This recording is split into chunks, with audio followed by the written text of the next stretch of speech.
August 14th, 2023, Cypress Creek, Tennessee. The air was not air, it was a wet woolen blanket thrown over the state, heavy with the scent of pine and diesel. It was 10:44 a.m., and the heat index had already crested 100 degrees. Travis "Bull" Riley sat in the cramped cab of his 320 Cat excavator, sweat tracing clean paths through the dust caked on his neck. He was digging the foundation for what would eventually be a new pharmacy, another sterile box of commerce replacing a field of stubborn kudzu and red clay that had sat untouched for as long as anyone could remember.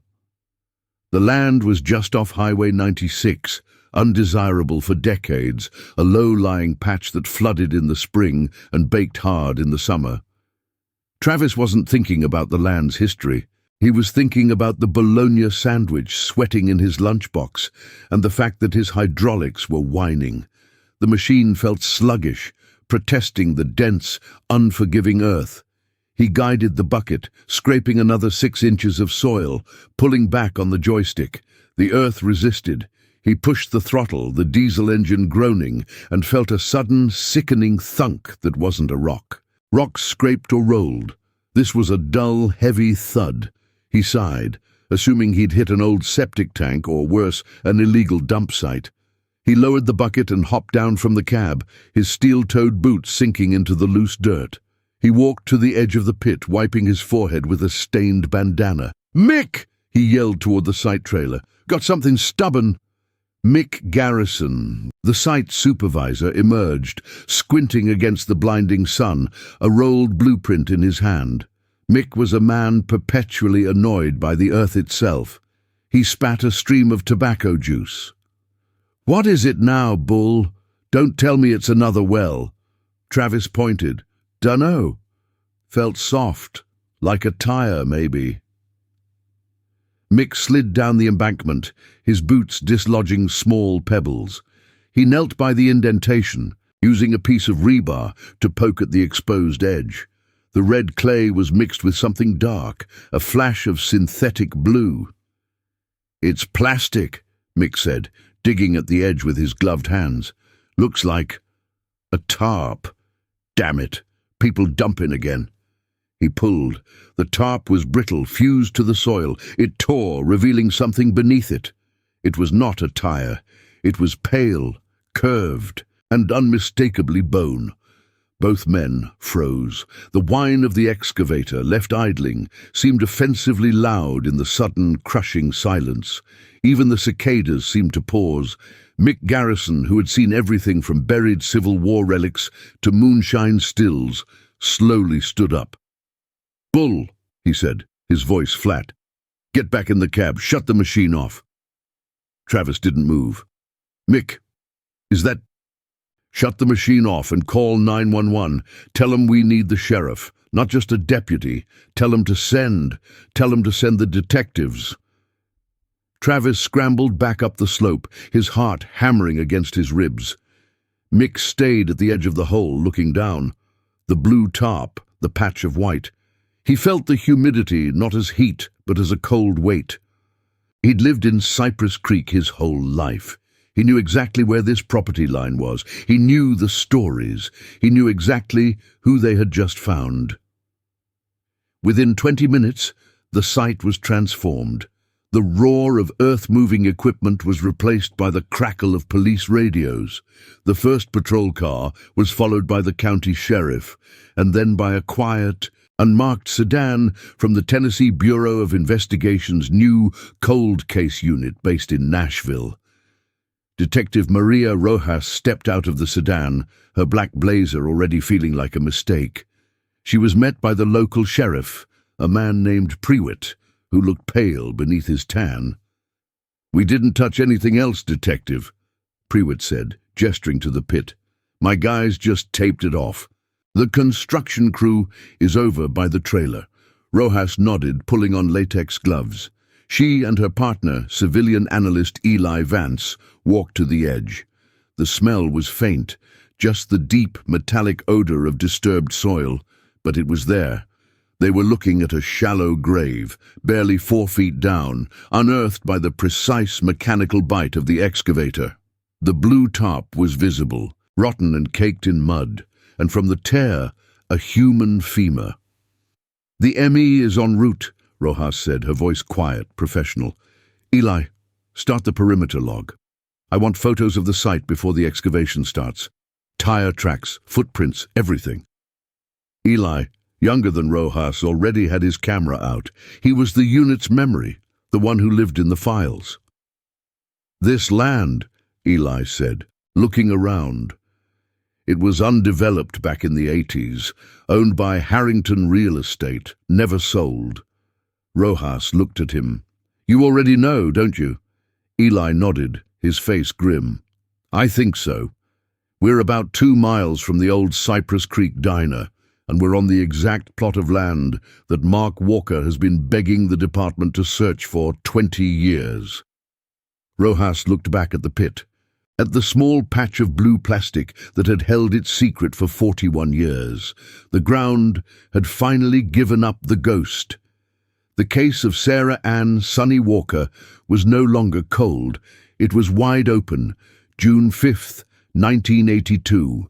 The day began with the smell of toast and the sound of the cars spilling from a small transistor radio on the kitchen counter. Sarah Ann Sonny Walker, 19 years old, hummed along to "Shake It Up" as she tied her hair back with a yellow ribbon.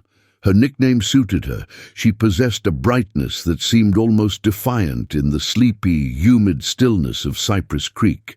She lived in a small 2-bedroom apartment above the hardware store on Main Street with her mother Ellen and her 16-year-old brother, Mark. The apartment was cramped, the linoleum floors perpetually sticky in the summer heat, but it was theirs. Sonny had just finished her first year at the local community college, studying to be a paralegal, and was waitressing full-time at the Cypress Creek diner for the summer to save for tuition. She was saving every penny, dreaming of a life beyond the city limits, maybe in Nashville or even Atlanta. That morning, she argued with Mark over who had finished the milk, the easy, familiar bickering of siblings. "You always drink it all, Mark," she'd yelled, throwing a dish towel at him. He'd just grinned, all limbs and teenage awkwardness, and stolen the last piece of toast. Her mother, Ellen Walker, was already dressed in her nurse's uniform, her face etched with a permanent tiredness that came from working double shifts at the county hospital. "Sarah Ann, you be careful tonight," Ellen said, sipping her instant coffee. "Sal needs to fix that back door light." "I know, Mom. I'm fine. It's just Sal's diner, not the big city," Sonny replied, slipping on her white Keds. Her uniform was a pale blue polyester dress, and she hated it. But it paid the bills. Her real clothes were her identity: faded Levi's, soft concert t-shirts, and the worn denim jacket she'd bought at a thrift store. On the lapel of the jacket was a small, treasured pin, the Icarus logo from Led Zeppelin, a gift from her father before he'd left town. She checked her reflection in the cracked hallway mirror, applying a quick layer of peach-flavored lip gloss. She looked young, hopeful, and slightly bored by the predictability of her own life. She had no idea that this predictability was the greatest gift she possessed. She had plans. That weekend, she and her best friend, Cheryl, were going to drive to Chattanooga to see a movie, a real event. She'd spent the morning on the phone with Cheryl, debating the merits of E.T. versus Poltergeist. She was worried about her car, a rusty 1974 Datsun that was currently sitting at the local garage, waiting on a new alternator she couldn't quite afford. "I'll have to walk home again tonight, Mom," she said, grabbing her keys. "Or I'll call you." "You call me," Ellen insisted. "Don't you walk that stretch from the diner alone. It's too dark." "It's fine, Mom. It's just a mile." "You call me. Sarah, I mean it. I'll get off at 10. Sonny smiled, kissed her mother's cheek. "Okay, I promise. I'll call." She grabbed her jean jacket, shoving her tips from the previous night, a small roll of bills, into the pocket.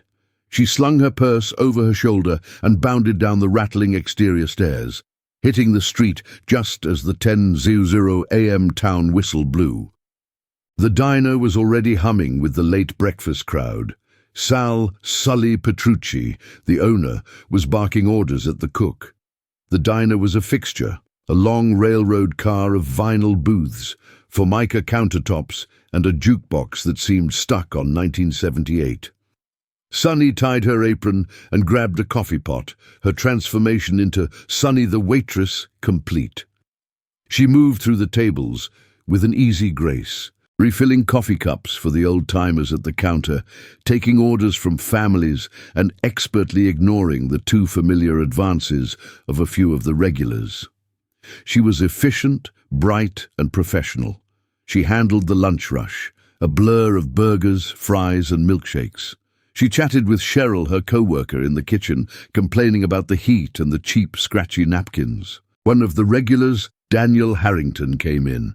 Harrington was a prominent local realtor, always dressed in a crisp golf shirt, his silver hair perfectly coiffed. He was what passed for local aristocracy, a pillar of the community who sat on the town council. He always sat in Sunny's section.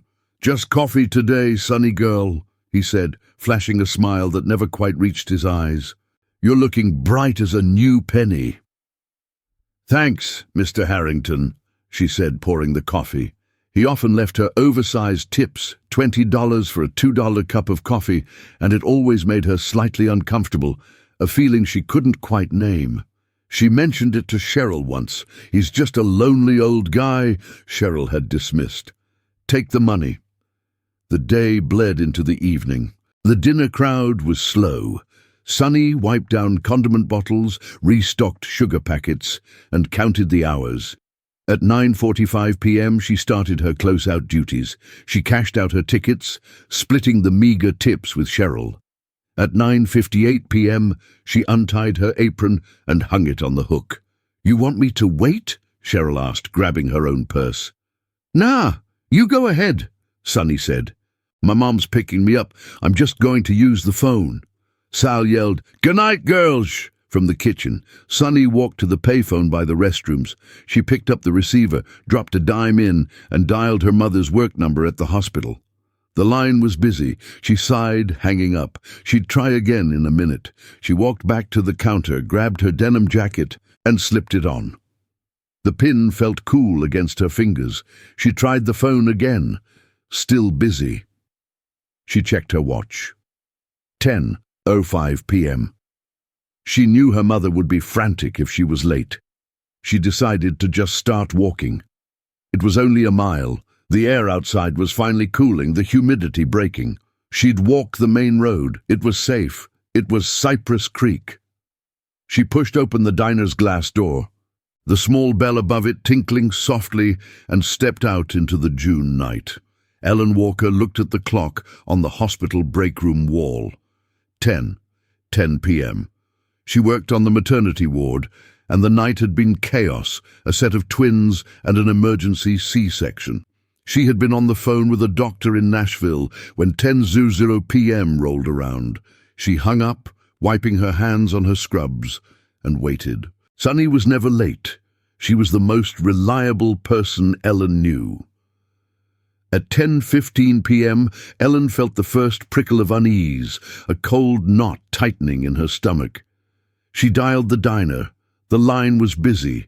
Sal must have left the phone off the hook again. She hated when he did that. She tried again. Busy. She tried again. Still busy. The break room felt suddenly cold. The ticking of the wall clock was deafening, each click a small hammer blow against her nerves. She thought about Sunny's Datsun, sitting useless at the garage. She thought about her promise. "You call me Sarah."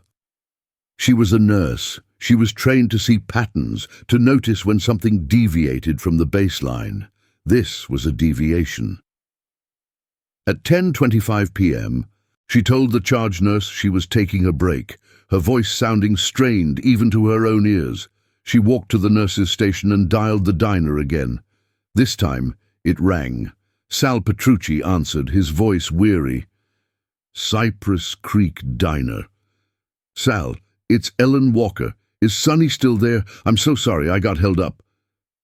There was a pause. "Ellen." She left, Clocked out right at 10. Cheryl left too. I figured you were waiting out front for her. The cold knot in Ellen's stomach turned to ice. She didn't call me. The line was busy. Sal, are you sure she left? Yeah, I'm sure. I saw her walk to the payphone round 10, then she grabbed her jacket and left. I locked up right behind her. Did she leave alone? Yeah, Sal said, his voice changing, catching the anxiety in hers. She was alone. Ellen, what's wrong? She's not home, Ellen said, her breath catching. She never came home. Now, Ellen, don't you panic. She's 19. She probably met up with Cheryl. Maybe they went to the Waffle House over in Franklin. No, Ellen said, gripping the receiver. No, she would have called. She promised she would call. She hung up, her mind racing. She called her own apartment. The phone rang 6, 7, 8 times. No answer. Mark must be asleep. She called Cheryl's house. Cheryl's mother answered, sleepy. No, honey. Cheryl got home about 10:30, said Sonny's mom was picking her up. Ellen's blood ran cold. Cheryl got home. Sonny didn't. She grabbed her purse, her hands shaking so violently she could barely grasp her car keys.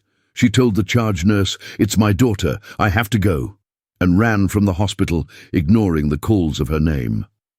The drive from the hospital to their apartment was only 5 minutes, but it felt like an eternity. The streets of Cypress Creek were dark, the storefronts on Main Street like hollow eyes. She took the stairs 2 at a time, fumbled with the lock and burst into the apartment.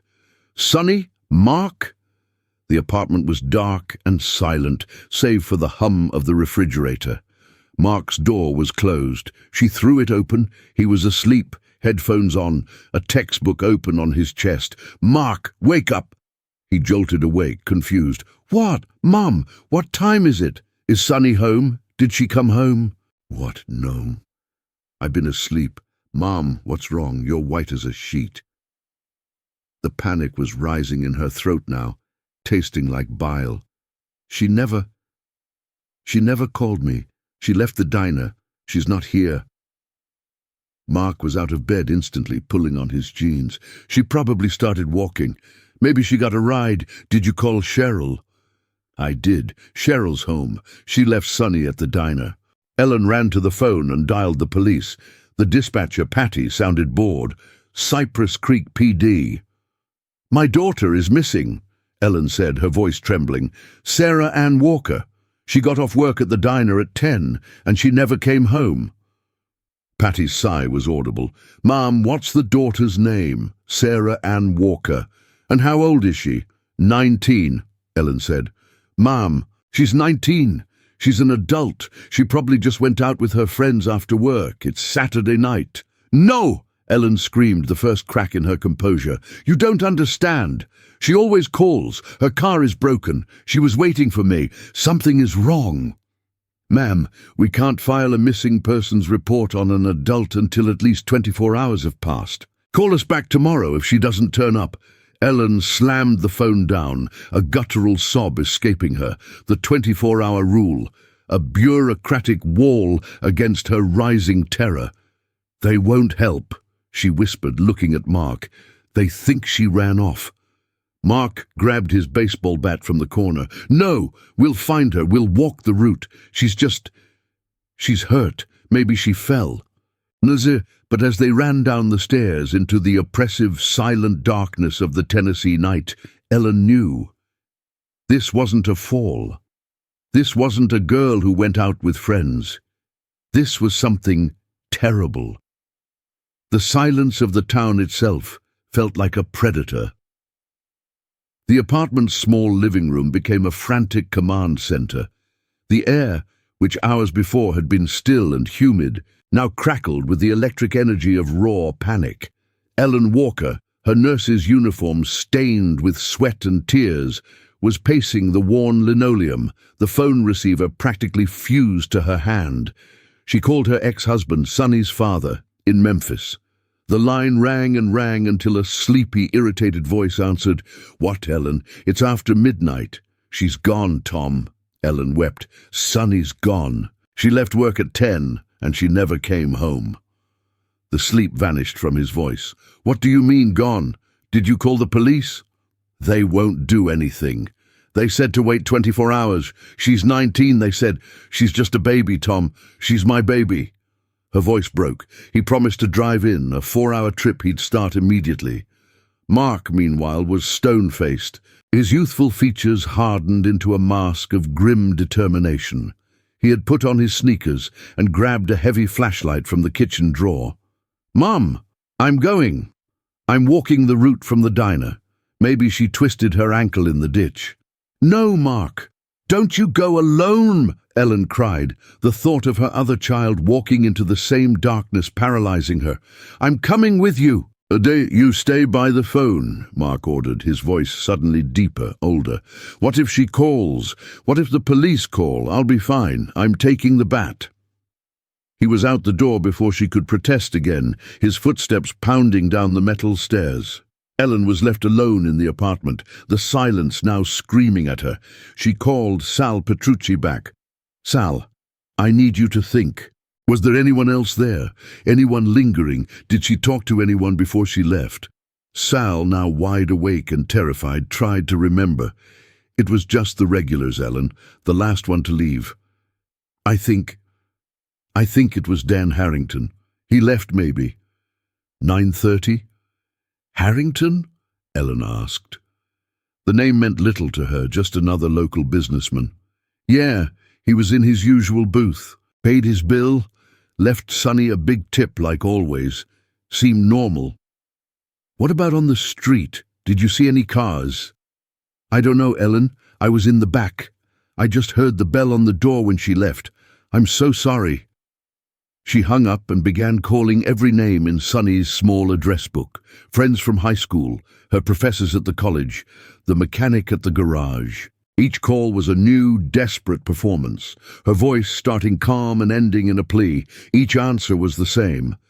"No, Mrs. Walker, I haven't seen her. She was supposed to meet me next week. Please, call me if you hear anything." The denial that had buffered her in the first hour was crumbling, replaced by a suffocating, visceral dread. This was not a misunderstanding. This was not a teenage whim. Her daughter, the girl who worried about textbook prices and argued over milk, had vanished from a 1-mile stretch of road in a town where everyone knew everyone. Mark, meanwhile, was moving through the shadows of Main Street. The town was asleep. The streetlights cast pools of sickly yellow light, leaving vast stretches of the sidewalk in pitch darkness. He walked quickly, his flashlight beam cutting the night, sweeping from the storefronts to the darkened alleyways. He reached the diner. It was dark, a hulking, silent shape. The parking lot was empty, save for Sal's old pickup. Mark stood where Sonny would have stood. He looked down the road, the path home. It was mostly residential, but there was one stretch, about a quarter-mile long, that ran past the undeveloped field owned by the Harrington Company. It was bordered by a dense thicket of trees and a deep drainage ditch. "Sonny!" he yelled, his voice sounding small and thin. "Sonny!"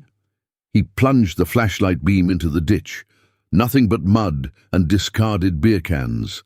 He stepped into the darkness of the field's edge, his feet sinking into the soft ground. The sound of the insects was a deafening roar. "Sonny!" He felt a cold spike of fear. He was just a kid. He was holding a baseball bat in the dark, looking for his sister. The absurdity and the terror of it hit him at once. He started to run, his flashlight beam bouncing wildly, checking behind every bush, every large tree.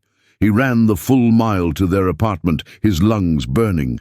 Nothing. She was not on the route. She had not fallen. She had been taken. He burst back into the apartment at 1:30 a.m., gasping for breath. The look on his face told Ellen everything. The panic fully broke. Ellen crumpled, a sound emerging from her that was inhuman, a wail of pure primal loss.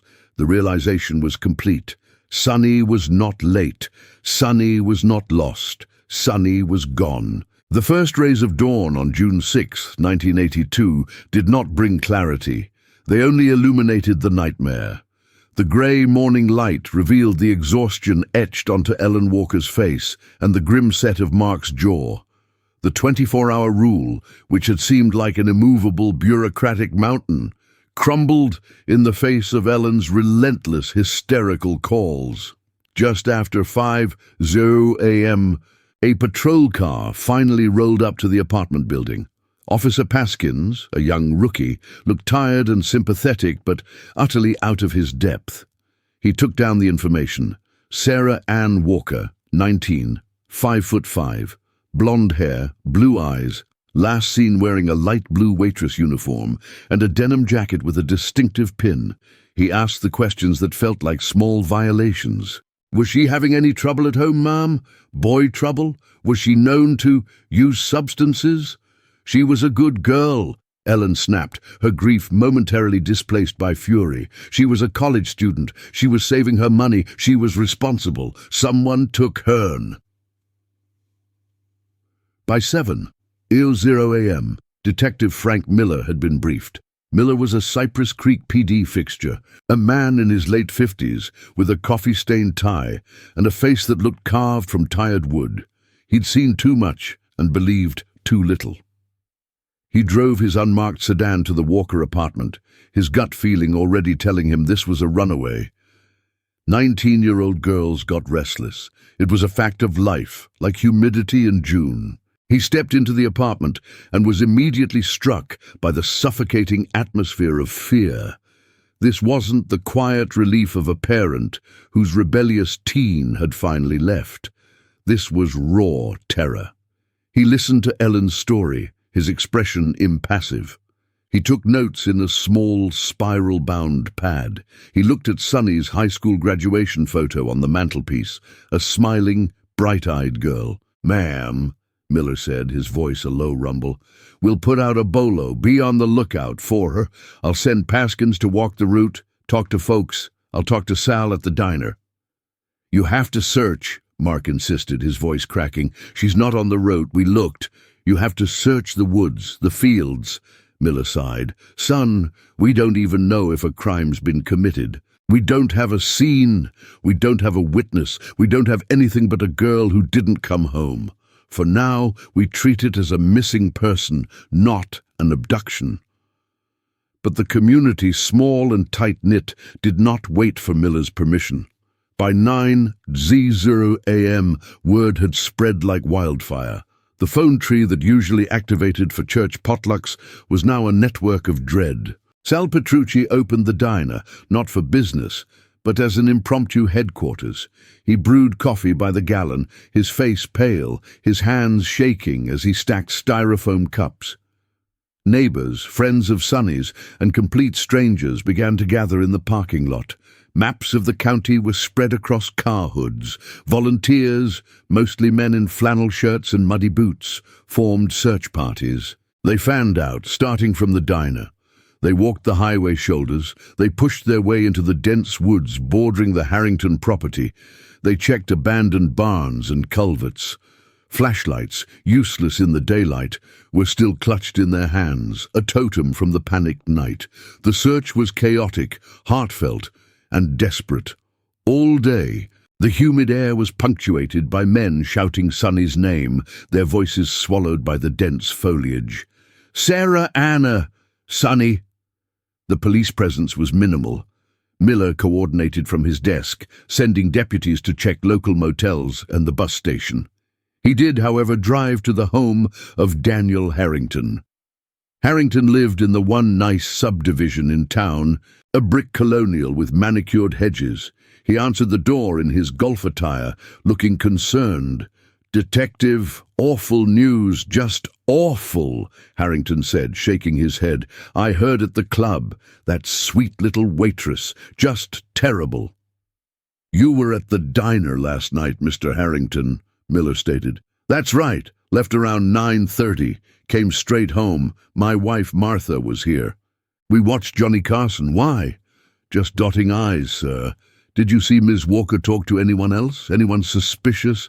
"No, Detective. It was a quiet night, just me and old Mr. Henderson. She was just being Sonny, wiping tables. She was a hard worker." Miller thanked him and left, an airtight alibi from a pillar of the community, a dead end. As dusk fell on the 6th of June, the first full day of the search concluded. The volunteers trudged back to the diner, their faces grim, streaked with dirt and sweat. They had found nothing, no jacket, no purse, no shoe, not a single trace. Ellen Walker sat at a booth, staring into a cold cup of coffee, while Mark stood over a map, his eyes red-rimmed, arguing with other searchers about where to look next. The exhaustion was profound, a heavy, toxic blanket smothering the raw edges of panic. Hope was still there, a flickering candle in a storm, but it was weakening. The first 24 hours were over. Sarah Ann Walker had vanished from the face of the earth. The first 24 hours had been a blur of frantic energy and denial. The first week was a slow, agonizing descent into a new reality. The town of Cypress Creek found itself at the center of a story it never wanted to tell. By Monday, June 7th, the search parties were more organized, coordinated by the volunteer fire department. They gridded the maps. They brought in dogs. But the trail was cold, non-existent. There was no scene from which to track a scent. She had disappeared from the asphalt of Main Street. The local news station from Nashville sent a truck, a single reporter who stood in front of the diner and spoke in sober tones about the pretty college student who vanished. Sonny's face, the same smiling graduation photo, was suddenly on television, sandwiched between a tractor recall and the weather report. The posters went up. Mark and Cheryl, her diner friend, spent hours at the local print shop, which ran off 500 copies for free. They tacked Sonny's smile to telephone poles, to the bulletin boards at the grocery store, in the windows of every shop on Main Street. "Missing!" the heading screamed. "Sarah Ann, Sonny Walker." The town itself felt altered. People locked their doors, something they rarely did. Parents, who usually let their children ride bikes until dusk, called them home at 6:00 p.m. The diner, once a place of easy gossip, was now hushed. The regulars still came, but they spoke in low voices, staring at the empty section where Sonny used to work. Whispers and theories began to circulate, filling the vacuum left by the lack of facts. The rumors were cruel, as rumors often are. "I heard she had a new boyfriend," one person would say at the gas station. "A secret one, older." "No, I heard she was into drugs," another would whisper over a backyard fence. "Probably owed someone money." "My cousin saw a girl just like her at a truck stop outside Knoxville. She ran away." Detective Miller, burdened by the growing pressure and his own lackprey of leads, investigated these rumors. He re-interviewed Sonny's friends, her family. He found no secret boyfriend, no drug use, no history of running away. She didn't even have enough money in her bank account to buy a bus ticket to the next county. Every lead evaporated. Ellen Walker, who had been a whirlwind of frantic action, began to collapse. She stopped going to work. She sat in Sonny's bedroom, holding the stuffed bear Sonny had kept since childhood, rocking back and forth. The smell of her daughter's shampoo on the pillowcase was a form of torture. Mark took over. He became the family's public face, a 16-year-old boy forced to be a man. He gave interviews to the paper, his voice flat, demanding, "Keep looking, she's out there." He was furious at the police, at the neighbors who whispered, at the world that had allowed this to happen. False sightings became a new kind of torment. A call would come in, "We found her," and Ellen's heart would leap, only to be crushed. A girl in Chattanooga, a hitchhiker in Alabama. Each one was a false alarm, a small, cruel echo of the initial loss. Midway through the week, the searchers found something in the woods near the Harrington property, a patch of disturbed earth and a torn piece of a blue polyester. Detective Miller was called. Ellen and Mark rushed to the scene, their hearts in their throats. It was a false alarm.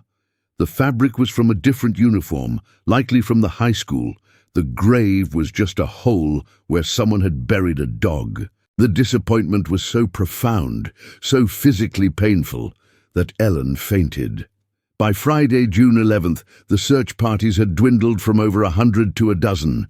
The volunteers had jobs to return to, fields to plough. The out-of-town news truck had packed up and left. The police, with no crime scene and no body, had nowhere else to look. The case was not cold, not yet, but it was cooling rapidly. The posters on the telephone poles, dampened by a midweek thunderstorm, began to peel and run, Sonny's smile blurring into a watercolor smudge. On Saturday, June 12th, exactly 1 week after Sonny had walked to the payphone to call her mother, Detective Miller visited the Walker apartment. He sat on the sofa, turning his hat in his hands. "Ellen," he said, avoiding her eyes, We're not stopping, but the large-scale search, we don't have anywhere else to look. We've exhausted the area." "So that's it?" Mark said, his voice dripping with contempt. "You're just giving up." "We're not giving up, son. We're following leads. But we don't have any leads. Her name is in the national system. If she turns up, we'll know." Ellen just stared at him, her eyes vacant. The hope that had fueled her, the adrenaline and the panic had been burned away. All that was left was a hollow, echoing emptiness. The first week was over, and Sarah Ann Walker was still gone. The shift from a missing person search to an official investigation was subtle and chilling. It happened without announcement. It happened when the volunteers went home, when the maps were folded, and when the case was reduced from a communal tragedy to a stack of papers on a detective's desk. Detective Frank Miller's office at the Cypress Creek Police Department was a small, cramped room that smelled of stale cigar smoke, burnt coffee, and old files. In mid-June 1982, a new manila folder appeared on his desk. On the tab, he'd written in black marker, "Walker, Sarah Ann." Inside, the reports were thin.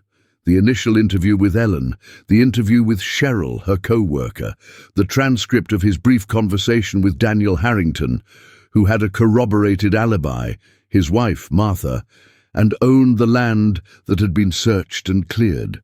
There was the report on the false sighting in Knoxville. There was the report on the buried dog. There was nothing. The investigation became a procedural exercise, a box-ticking chore. Miller was a 1982 detective, which meant he operated on intuition, witness statements, and physical evidence. He had no DNA, no CCTV, no cell phone pings.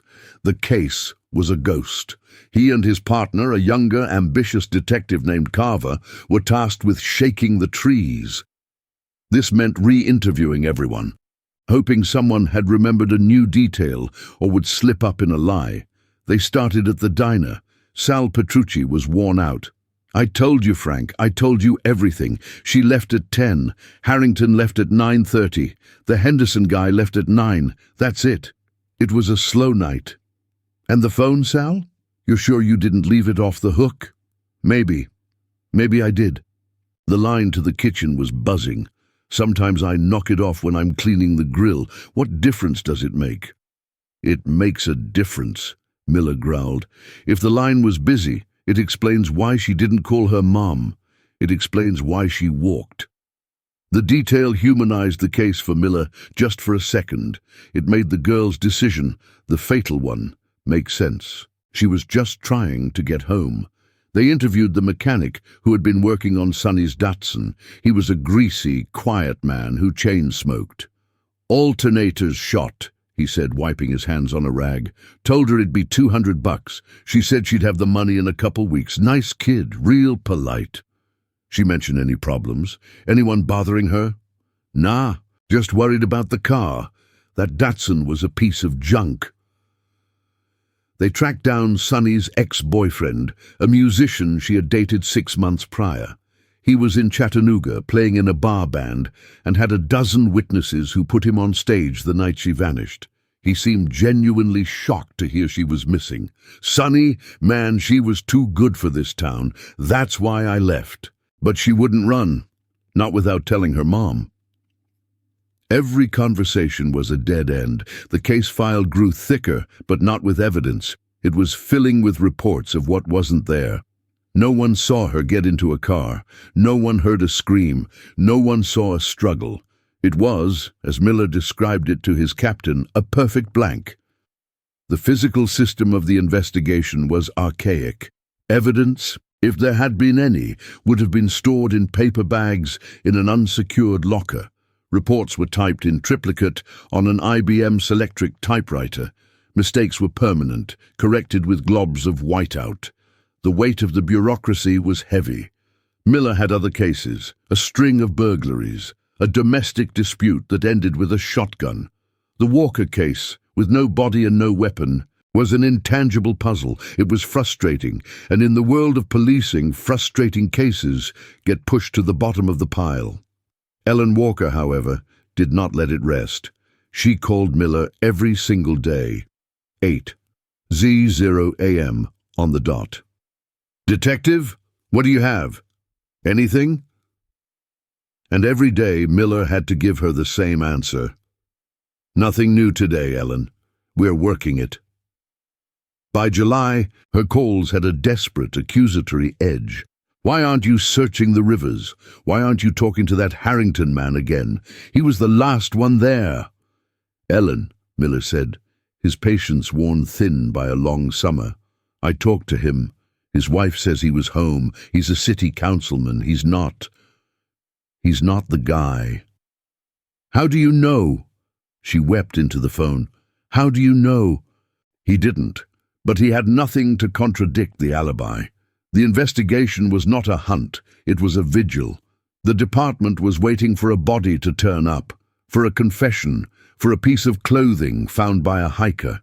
They were waiting for the case to solve itself.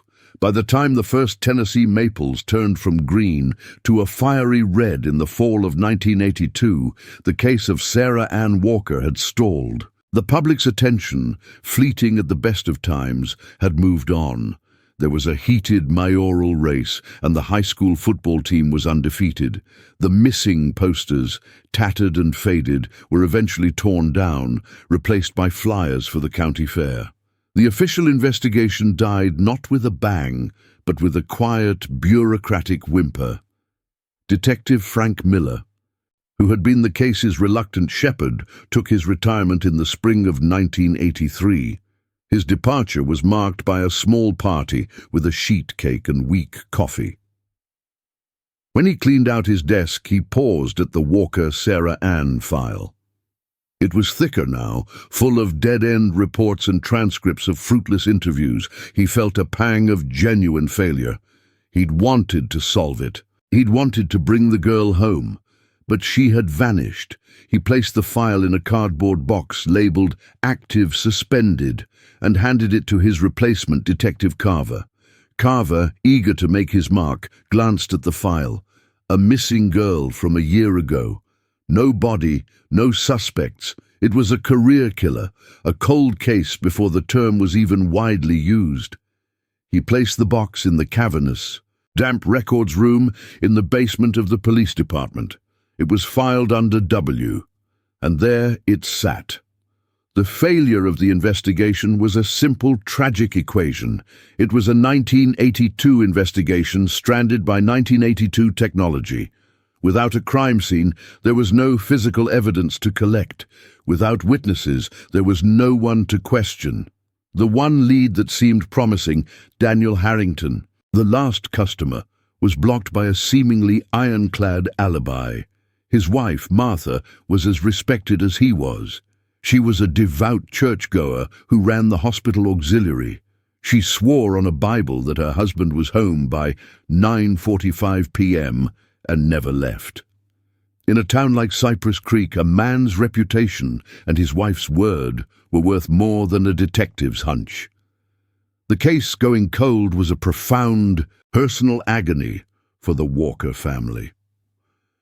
Ellen's daily calls to the police station slowed to weekly, then monthly. The detective stopped returning her messages with the same urgency.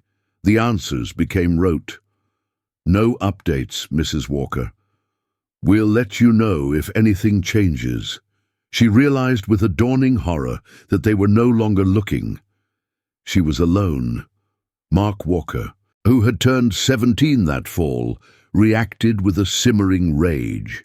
He distrusted the police, the town, the very ground that had swallowed his sister. He became quiet, watchful. He started skipping school, taking long walks by himself, searching the same woods the volunteers had cleared months before, as if he alone could find what they had all missed. The town, too, began the process of willful forgetting. It was too painful, too close to home. Sonny's disappearance became a ghost story, a cautionary tale parents told their daughters. Don't walk home alone. Remember, Sonny Walker. The diner, once the hub of the search, became a place of sad memories. Sal Petrucci sold it a year later, claiming the stress had ruined his health. It was remodeled, the vinyl booths replaced with sterile laminate tables, and renamed the Main Street Grill. The new owners didn't know the story. The case was officially declared inactive in 1984. It was a statistical formality, a way to clear the books. For the Cypress Creek Police Department, Sarah Ann Walker was no longer a person. She was a line item, a clearance rate failure. The file box gathered dust in the records room, the ink on the label fading. The world moved on, but the file remained, a silent testament to a night in June, a missed phone call, and a mile of dark road that had led to nowhere. Time in a cold case is a cruel paradox.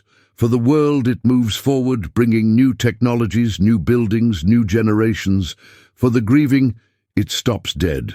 The years that followed 1982 were a long, empty hallway for Ellen and Mark Walker. The apartment above the hardware store became a shrine. Sonny's bedroom was left exactly as it was on June 5th. Her copy of The Stand lay face down on her nightstand. Her yellow hair ribbon was still on the dresser, her jean jacket was gone, but her closet was full of clothes that would never be worn again. Ellen would sit in the room for hours, the scent of her daughter fading until it was only a memory. The seasons changed. The 1980s marched on. The world discovered personal computers, compact discs, and cable television. In Cypress Creek, the old textile mill closed, and a small strip mall was built on the south side of town. Life continued. Mark graduated high school in 1984. It was a hollow celebration. He walked across the stage to polite applause, his eyes scanning the crowd, searching for a face he knew he wouldn't find. There was an empty chair between him and his mother. He had planned to go to college, to get out of Cypress Creek, but he couldn't leave. Leaving felt like betraying her. How could he move forward when she was still lost in 1982? He took a job at the county library, a quiet, dusty place that suited his new, somber personality. He was surrounded by books, by stories that had a beginning, a middle, and an end. It was a comfort. Ellen Walker's health began to fail. The grief, the stress, the endless, unanswered why. It ate at her from the inside. She developed a tremor in her hands. She retired from the hospital. Her days were spent watching daytime television, the volume turned low, her gaze fixed on the window. She rarely spoke of Sonny, but her absence was a physical presence in the room, a third person on the sofa. In 1990, they had to sell the apartment. It was too expensive, the stairs too much for Ellen. They moved into a small, government-subsidized bungalow on the edge of town. Packing Sonny's room was the hardest thing Mark had ever done. He carefully folded the clothes, wrapped the trinkets in newspaper, and packed them into cardboard boxes. He labeled them Sonny and stored them in the attic. They were too painful to look at, but impossible to throw away. The town's landscape changed. Detective Frank Miller passed away in 1992. Martha Harrington, Daniel Harrington's wife and his ironclad alibi, died of cancer in 1995. Daniel Harrington himself only grew in stature. He was a widower, a philanthropist. He donated the land for a new children's wing at the hospital. His name was on a plaque. He was untouched, untouchable. For Mark, the years were a blur of quiet, relentless pain. He watched his mother fade, her vibrant personality dissolving into a fog of sadness and medication. He watched the town that forgot his sister celebrate the man he had always, in his gut, suspected. There was no proof. There was just a feeling, a cold, hard certainty that settled in his bones. The photographs of Sunny on his new mantelpiece faded in the Tennessee sun. Her 1982 hairstyle looked dated. The world had moved on so far that his sister, frozen at 19, looked like a visitor from another era. The emptiness was not a void. It was a heavy, constant companion. It was the silence on her birthday. It was the empty space at the Thanksgiving table. It was the dull, unending ache of a story without a final chapter. The library was Mark Walker's sanctuary. It was quiet, ordered, and logical, and it was there in the late 1990s that he discovered a new tool, the Internet. At first, he just used it for work, cataloging books, but one night in 1998, driven by a familiar surge of restless grief, he typed his sister's name into the Alta Vista search engine, Sarah Ann Walker. He found nothing, but the idea of the tool sparked something in him. He, who had been isolated in his obsession for so long, realized he wasn't alone. He found forums, primitive message boards populated by other people like him, the siblings of the missing, the children of the unsolved. They were digital ghosts, haunting the new information highway, sharing files and comparing notes. His obsession, which had been a passive, painful weight, began to sharpen. It found a new focus. Mark was no longer just Sunny's grieving brother. He became her investigator. He was 32 years old, a quiet librarian with a secret, methodical fury. He spent his meager savings. He filed formal requests for his sister's case file from the Cypress Creek PD. They fought him, citing privacy, but he was relentless. Finally, in 1999, a clerk, tired of his letters, mailed him a copy. It was shockingly thin. 74 pages. Most of them were the useless false sighting reports. He read Miller's notes. He saw the interview with Harrington. He saw the dismissal. Airtight alibi. Wife. He started his own investigation, using the library's resources. He cross-referenced old phone books and county property records. He built a timeline, not just of Sunny's last day, but of everyone in the diner. He mapped out who lived where, who worked where. He spent his weekends driving, not aimlessly, but with purpose. He went to the nursing home where Sal Petrucci was living. Sal was old, his memory clouded, but he remembered the feeling of that night. Harrington, Sal whispered, his hand shaking. He gave her the creeps. She told Cheryl he'd watch her. I should have done something. Mark's heart hammered. She told Cheryl he tracked down Cheryl. She had married, moved to Florida, and had 3 kids. He called her. At first she was hesitant, the memories too painful. But Mark's quiet, persistent voice unlocked the past. Yes, Cheryl said, and she started to cry. She was scared of him.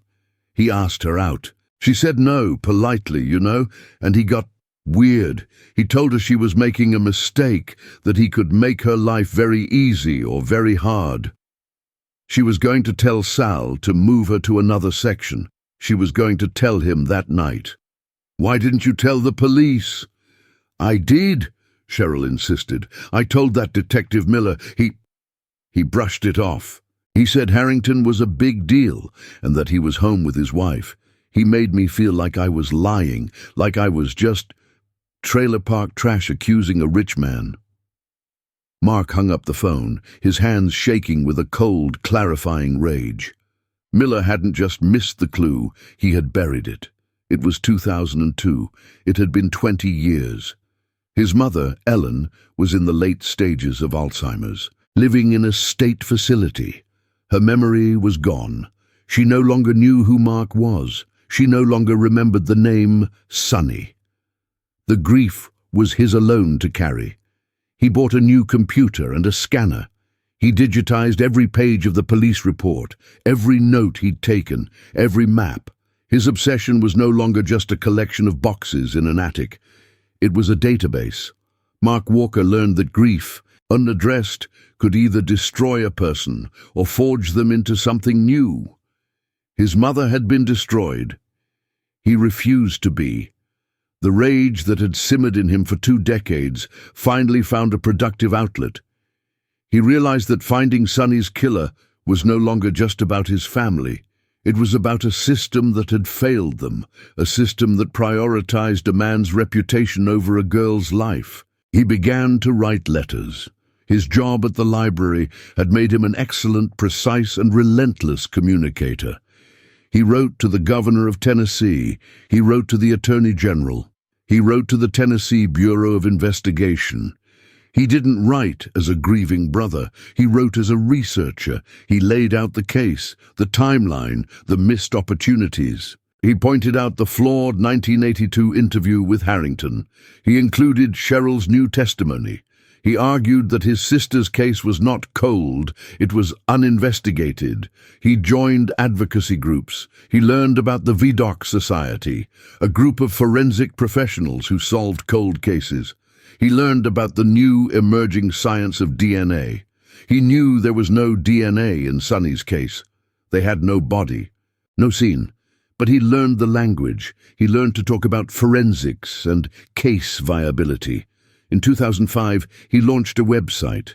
It was simple, built on a basic HTML template. https www.google.com search QW Who Killed Sonny Walker.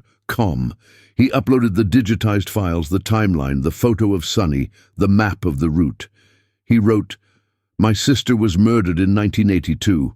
The man who did it is still living in our town. The police failed us. I will not."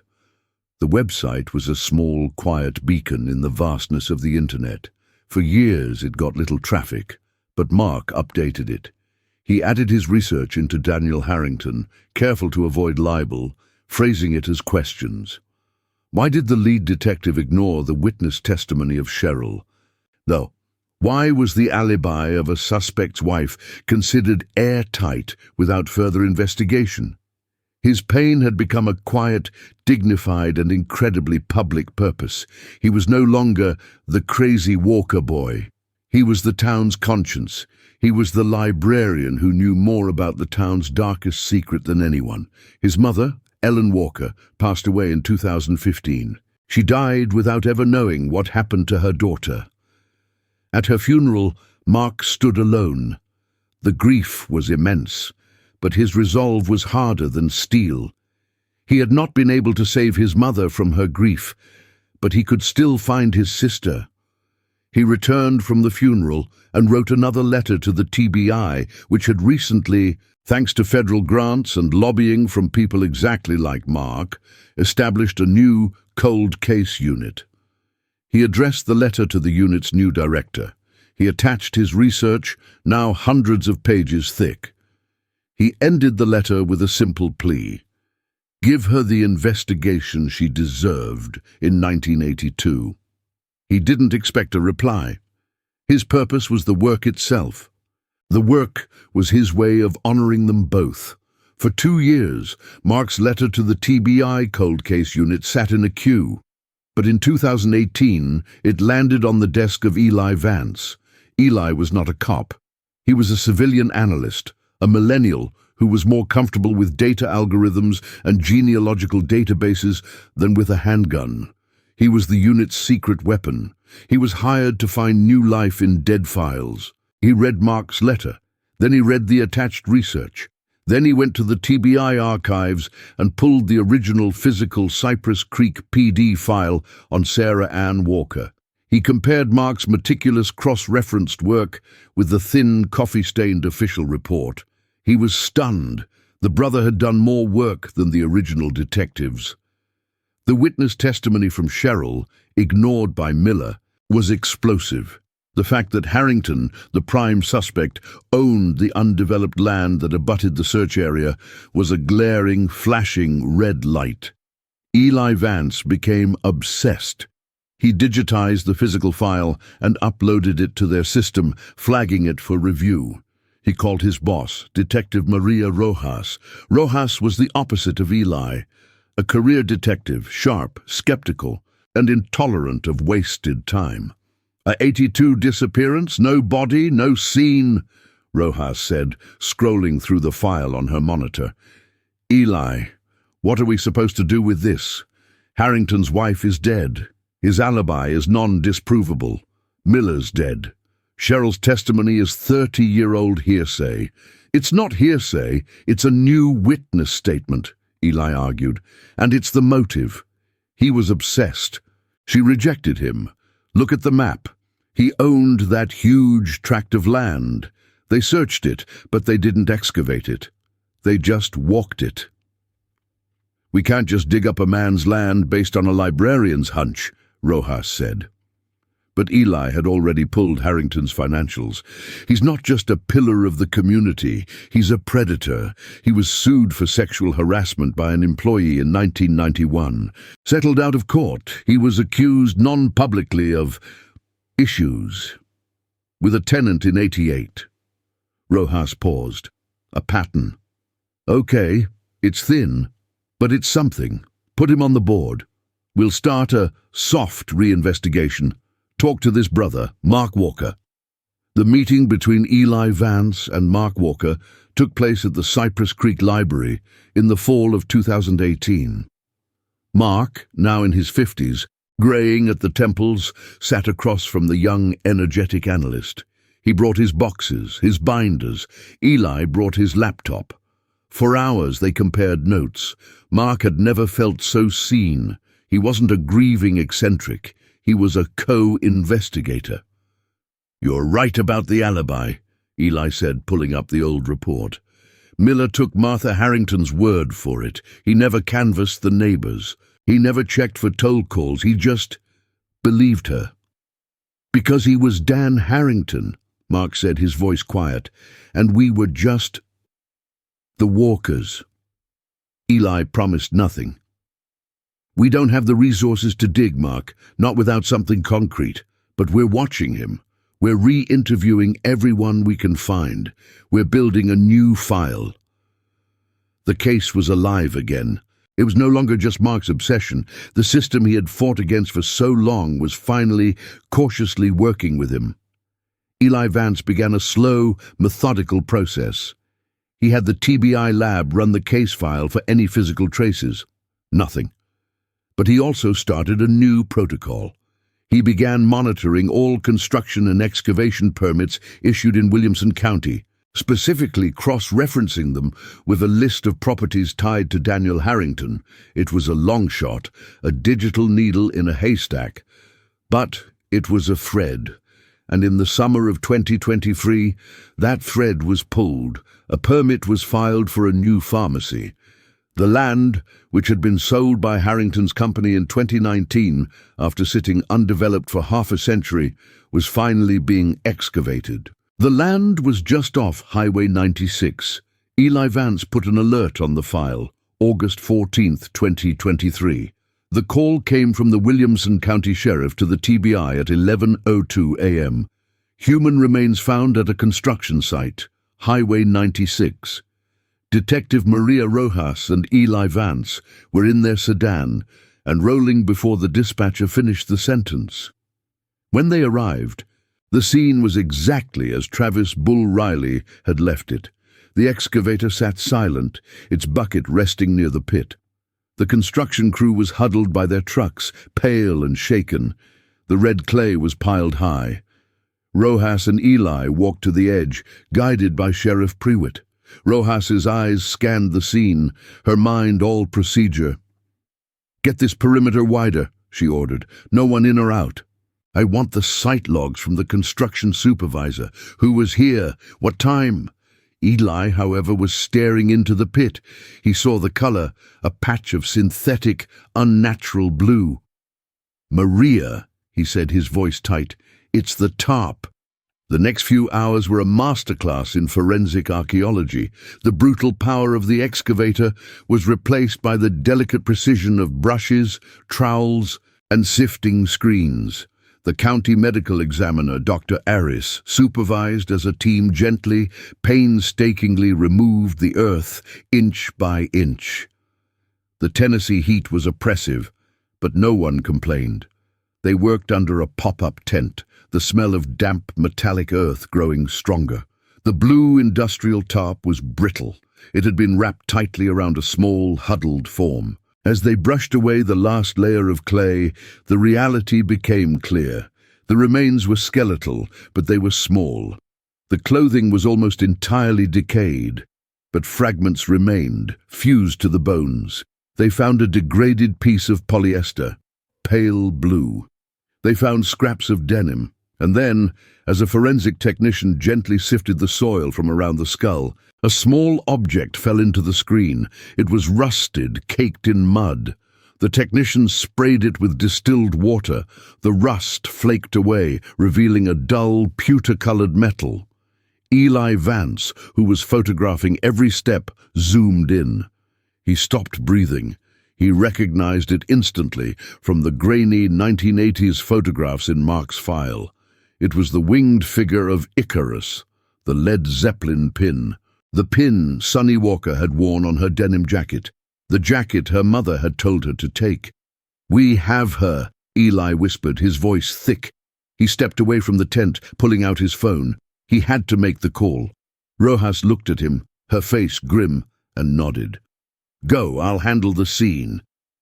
Eli walked to the edge of the police tape, his hands shaking. He dialed Mark Walker. The librarian answered on the second ring, his voice quiet. "Mr. Walker," Eli began, his throat dry. "It's Eli Vance at the TBI, sir. We're at a construction site, off Highway 96. Mark, they were digging. We found her. We found Sunny." There was a long, terrible silence on the other end of the line, just the sound of a man's breathing, ragged and sharp. Then a single, choked sound. It wasn't a word. It was the sound of 41 years of suffocating pressure finally being released. "I'll be right there," Mark finally said, and hung up.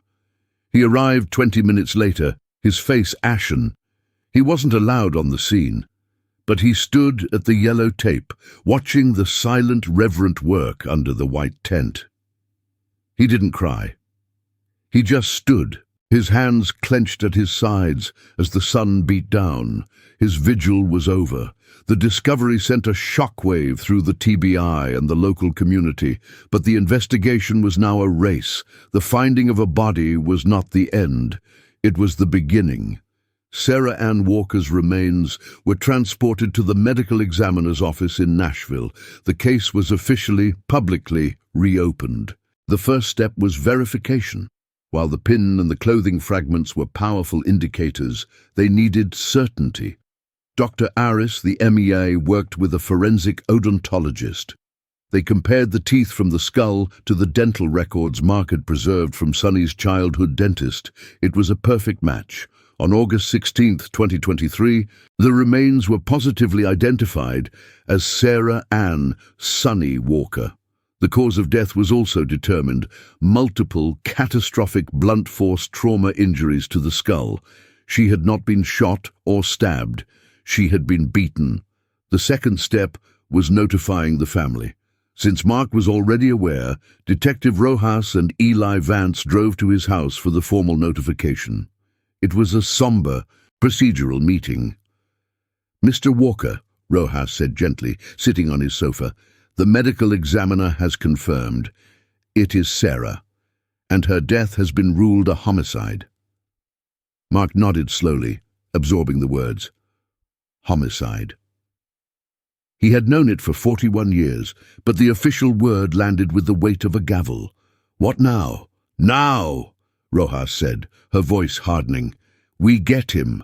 The dread of the discovery was replaced by a cold, focused anger. The case was no longer a historical puzzle. It was a fresh murder. A press conference was held. The news that the long-lost Sunny Walker had been found, buried on land formerly owned by Daniel Harrington, rocked Cypress Creek to its foundations. The quiet pastoral town was suddenly infested with news vans. The ghost story was real. The third step was the evidence. Dr. Aris's team had done painstaking work. The bones were too degraded by the acidic soil for nuclear DNA extraction, but the team had focused on the evidence found with the bones. The heavy-duty blue tarp she was wrapped in was a critical clue. It was an industrial-grade polyethylene, not something a person would typically have in their garage. They also recovered several strands of hair, not Sonny's, that had been trapped and preserved in the folds of the plastic. And from the denim jacket fragments, they carefully vacuumed and collected trace evidence. The new investigation, which had been simmering in the background, now exploded into action. The TBI had a body, a cause of death, a dump site, and a prime suspect whose name had been at the top of the list since 1982.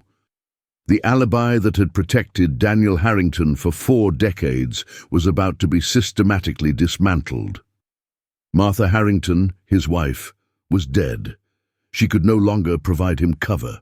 Detective Rojas and Eli Vance knew they had to rebuild the entire case from 2 directions. From 1982 forward, and from 2023 backward. Detective Rojas assembled her team in the TBI's Nashville field office. The war room was a stark contrast to Frank Miller's smoky office. It was a sterile environment of glass walls, glowing monitors, and digital whiteboards. At the center of the main board was Sonny's high school graduation photo. Beside it, a recent photo of Daniel Harrington, now 72, smiling at a charity golf tournament.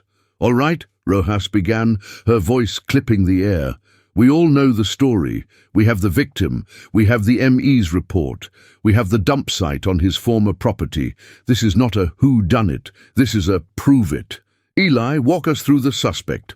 Eli Vance stood, tapping his keyboard. Harrington's face filled the screen. Daniel Harrington, 72, pillar of the community. Former city councilman, widowed in 1995. He's a retired real estate mogul, lives in the wealthy Laurel Brook subdivision. His alibi in 1982 was his wife, Martha. Detective Miller accepted it at face value. "We won't." "He's going to lawyer up the second we knock," said a TBI detective named Chen. "He'll be charming, forgetful, and indignant." "Exactly," Rojas said. "Which is why we don't knock. Not yet. We go at him sideways. We build a fortress of circumstantial evidence so high he can't climb out. Eli, you and Mark Walker have the 1982 file. I want every witness from that diner re-interviewed. Yesterday. Chen, you're on forensics. I want to know everything about that tarp, where it was sold, who sold it, and I want that hair analyzed." The team split. Eli and a junior detective went to Florida to interview Cheryl, Sonny's co-worker. Her testimony, no longer hearsay but a primary statement for an active homicide, was videotaped. She was terrified even 40 years later, but she was resolute.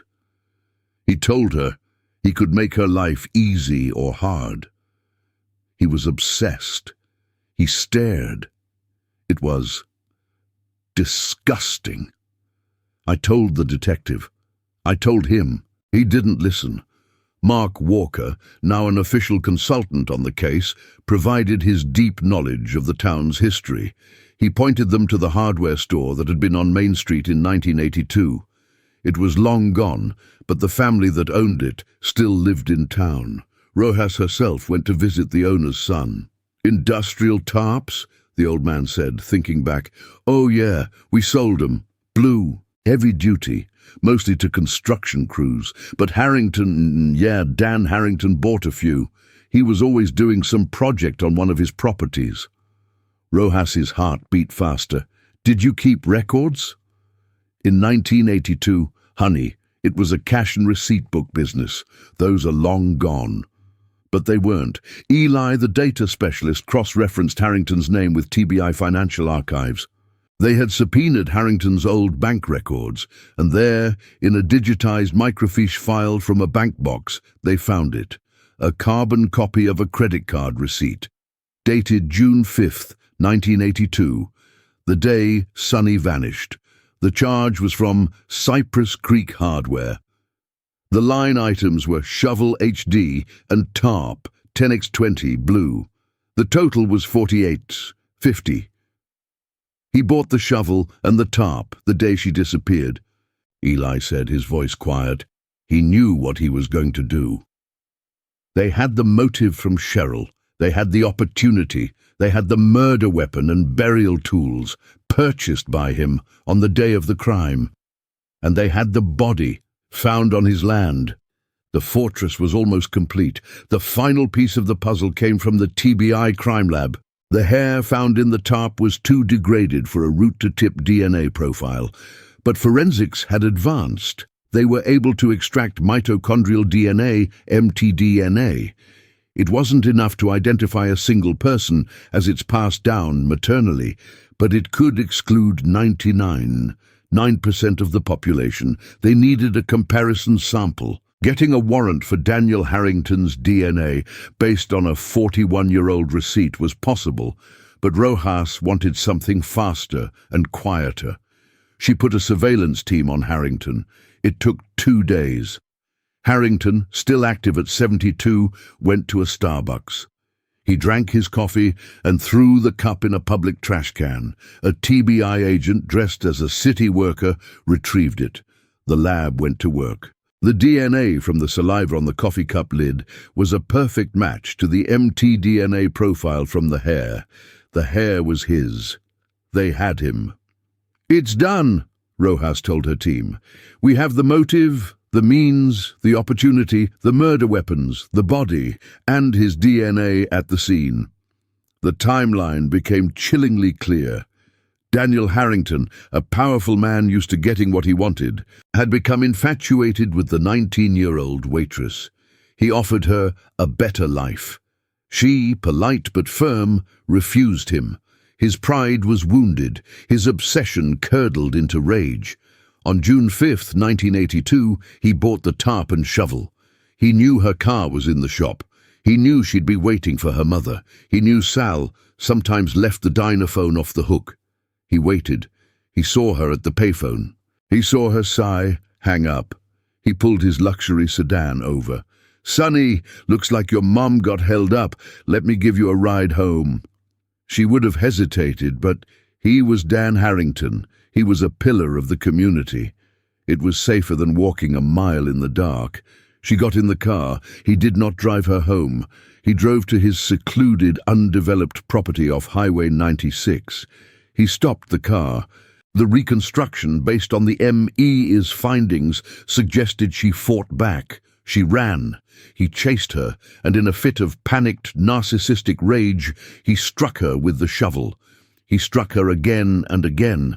Then, in the dark, he wrapped her body in the tarp he had brought, rolled her into the shallow grave he'd intended to dig, and buried her. He drove home. His wife, Martha, whether terrified of him or blindly loyal, provided the alibi that shielded him for the rest of his life. He had committed the perfect crime, buried on his own land, a secret he thought would die with the red clay. He never counted on a brother's memory. He never counted on a librarian, and he never counted on a backhoe. November 2nd, 2023. The morning was crisp and clear. The autumn sky a brilliant, cloudless blue.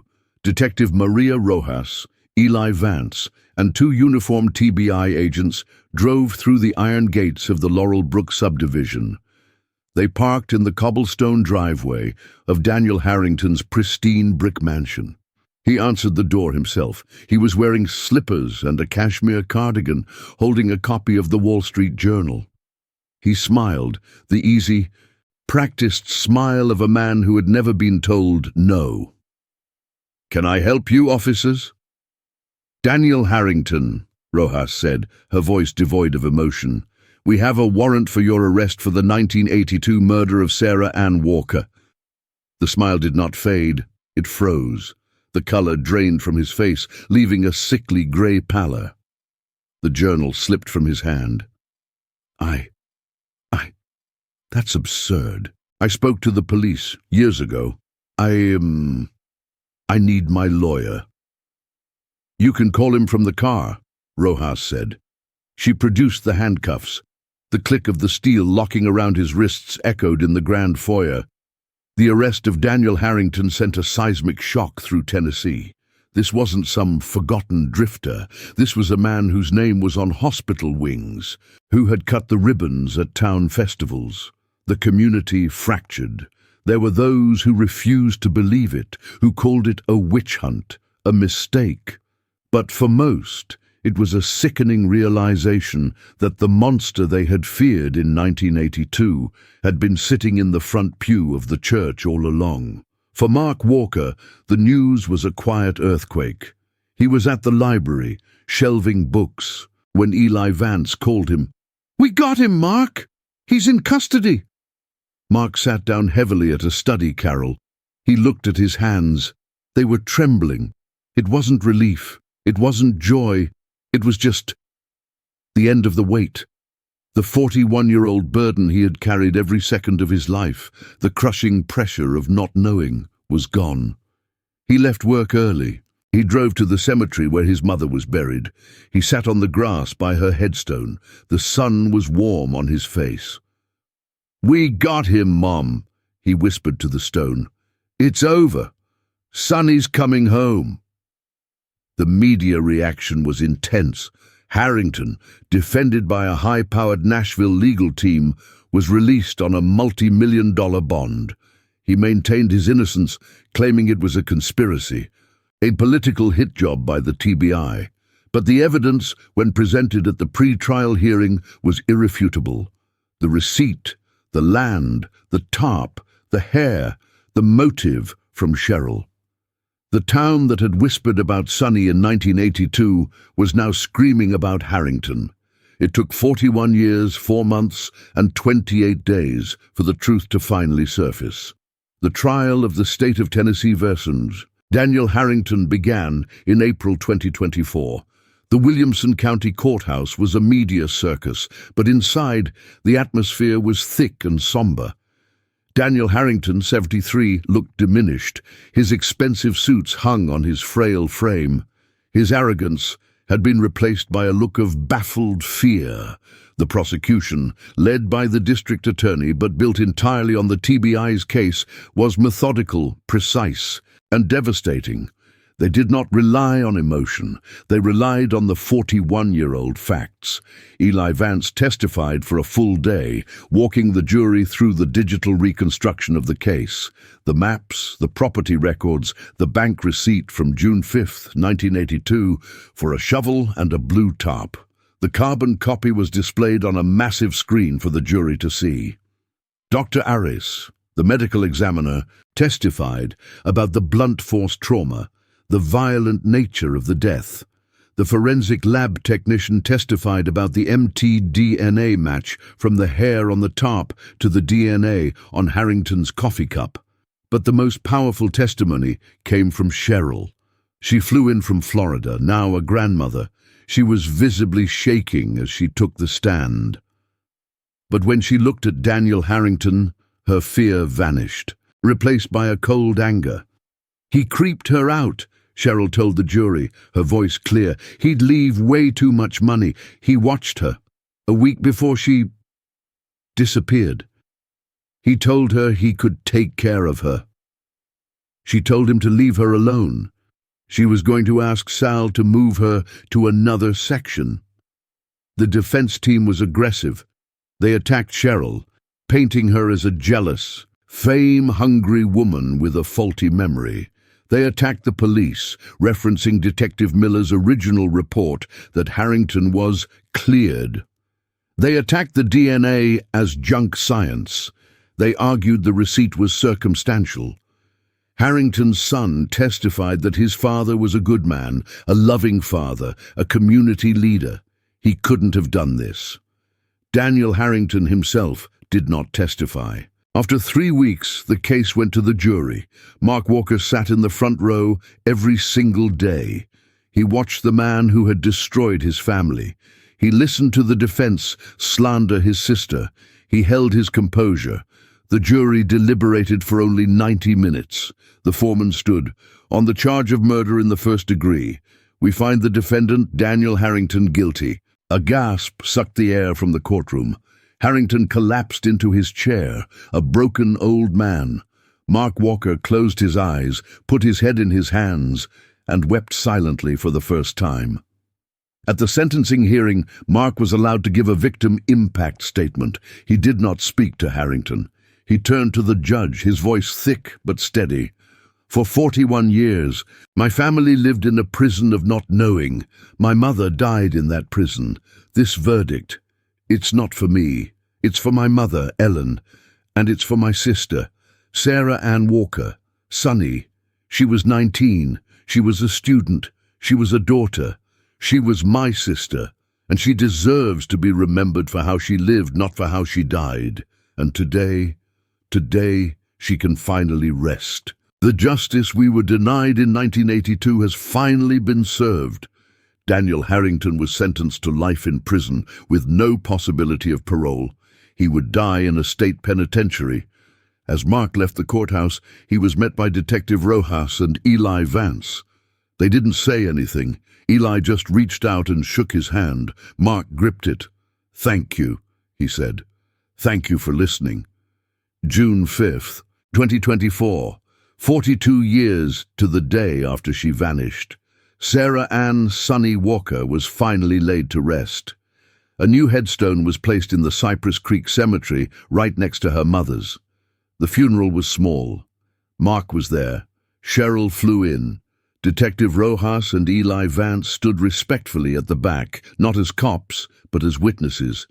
The pastor read a poem. Mark placed a single yellow rose, Sunny's favorite, on the polished granite. The headstone read, "Sarah Ann "Sunny" Walker, beloved daughter and sister, finally home." The case changed Cypress Creek forever. The name on the hospital wing was quietly taken down. The town had to reckon with the fact that they had lionized a monster and ignored a victim. The infallibility of the Good Old Boys network was broken. The Cypress Creek PD, embarrassed by the revelations of Miller's 1982 investigation, underwent a complete overhaul, formally partnering with the TBI to review other local cold cases. The ripple effect of Sunny's case brought new attention to other forgotten files. Mark Walker, his life's grim purpose now fulfilled, did not rest. He sold his small house, and using the profits and a small settlement from a civil suit against Harrington's estate, he started the Sunny Walker Foundation. It wasn't a scholarship fund. It was a non-profit dedicated to providing funding for advanced DNA testing and forensic genealogy to Tennessee's cold case units. His pain had found its final, lasting purpose, ensuring no other family had to wait 41 years for an answer.